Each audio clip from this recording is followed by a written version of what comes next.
The more Trump's administration wants us to stop talking about Epstein, the more we are talking about this. Now, it is a nightmare, probably the worst nightmare in Trump's entire life. I'll play the video clip so you can see for yourself, but before I do that, subscribe to my channel if you're not already, like this video, share this video, and watch it till the end because that really helps. Take a listen.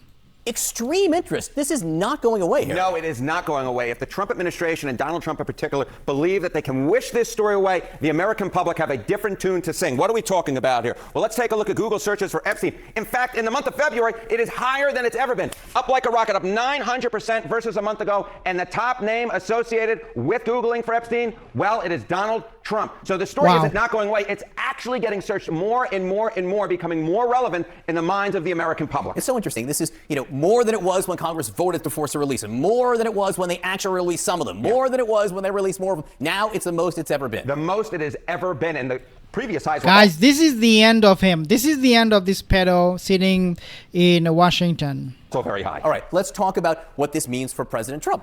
How do people view his handling of the whole issue? Yeah, this is bad political news for President Trump. Yesterday we spoke about the fact that Donald Trump's overall approval rating, his net approval rating, was at a record low for term number 2. What is the worst issue for Donald Trump of any of the major issues? Look at this. We got them all up on the screen. Immigration, foreign policy, the economy, trade and tariffs, and then all the way down at the bottom is the Epstein case. Look, he's underwater on immigration, foreign policy, the economy, and tariffs, all between minus 16 and minus 25 points. The Epstein case, though, is on another planet. Look at this.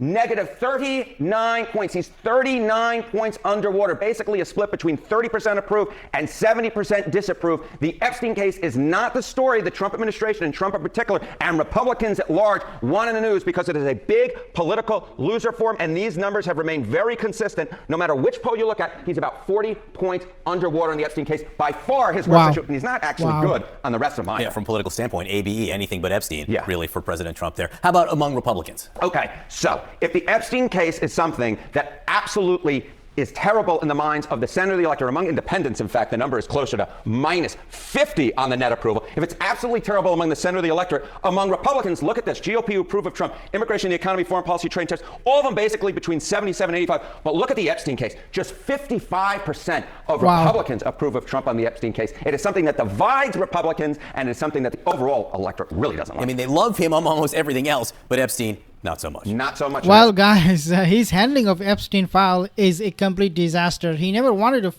release those files anyways. As Marjorie Taylor Greene said, Trump was actually the main. He spearheaded to prevent, to stop, to block this releasing of these files. And now, guys, it is backfiring. People not only in the States, remember, these polls are not suggestive to what is happening in the States, but also what is happening around the world when it comes to Jeffrey Epstein and Donald Trump's link. We have reports all over the media bringing news from Norway to UK to France to Germany.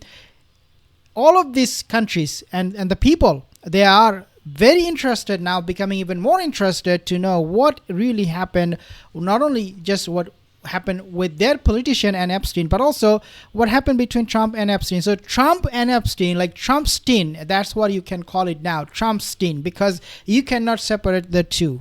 That's the reason why Thomas Massie's attacks really seem to have an impact.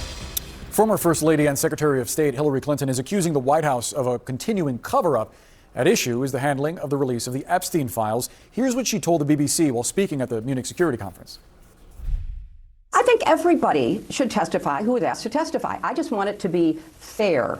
I want everybody treated the same way. That's not true for my husband and me because other witnesses were asked to testify. They gave written statements under oath. We offered that. They want to pull us. Why do they want to pull us into this? To divert attention from President Trump. This is not complicated.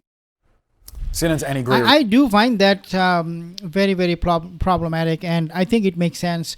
The fact that Donald Trump administration, the Republicans, they do not want Hillary or Bill Clinton to testify under oath about the Epstein file is because they know if they do testify, number one, they will be revealing so many more pedo activities than what we have known. Number two is it is also possible that Bill Clinton and Hillary Clinton, they're just playing the game, coming in front of camera saying that, oh, we want to testify, but look, we're being banned or blocked or stopped by Trump administration, when they know that Trump doesn't want them to testify. They don't want to testify, because if they do, they'll be in big trouble. They will be forced to say a lot of things that they do not want to say. So this elite, this is my point. This whole elite class, they are working together, and you and I would never know.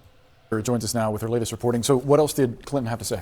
This is a really interesting interview, Boris, because it's the most extensive comments we've heard from Hillary Clinton on her views on all this. And of course, she doesn't mince words when it comes to her views on how the Department of Justice is handling this, accusing them of a cover-up. But she's also very critical of the Republicans on Capitol Hill, accusing them of singling her and her husband, former President Bill Clinton, out here, saying that others in this investigation who were subpoenaed were able to provide written statements under oath, which they did. But the Republicans on Capitol Hill insisted that the two of them appear for in-person depositions, and she's arguing that's not necessary. Now, she was asked explicitly about the photos that we've seen from one of the Department of Justice releases of the former president in what appears to be a hot tub with a woman whose face is redacted that the Department of Justice says could be a potential one of Epstein's victims. And she was asked if she knew any context around this photo. Take a listen to her answer there. And it wasn't a hot tub on a plane. It was one of the stops they made to look at philanthropic and charitable work that my husband has done, saving literally millions of lives around the world. It turned out that was done long before there was any public awareness and certainly any conviction of any crime by Jeffrey Epstein. If Bill and I had a penny for every person we've taken pictures with, we would be extremely rich today.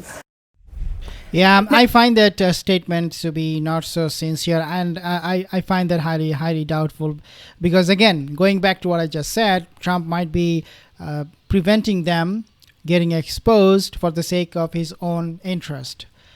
Who knows? I mean, something is not adding up. I cannot trust Hillary Clinton or Bill Clinton, especially after seeing those photos of Bill Clinton with Jeffrey Epstein.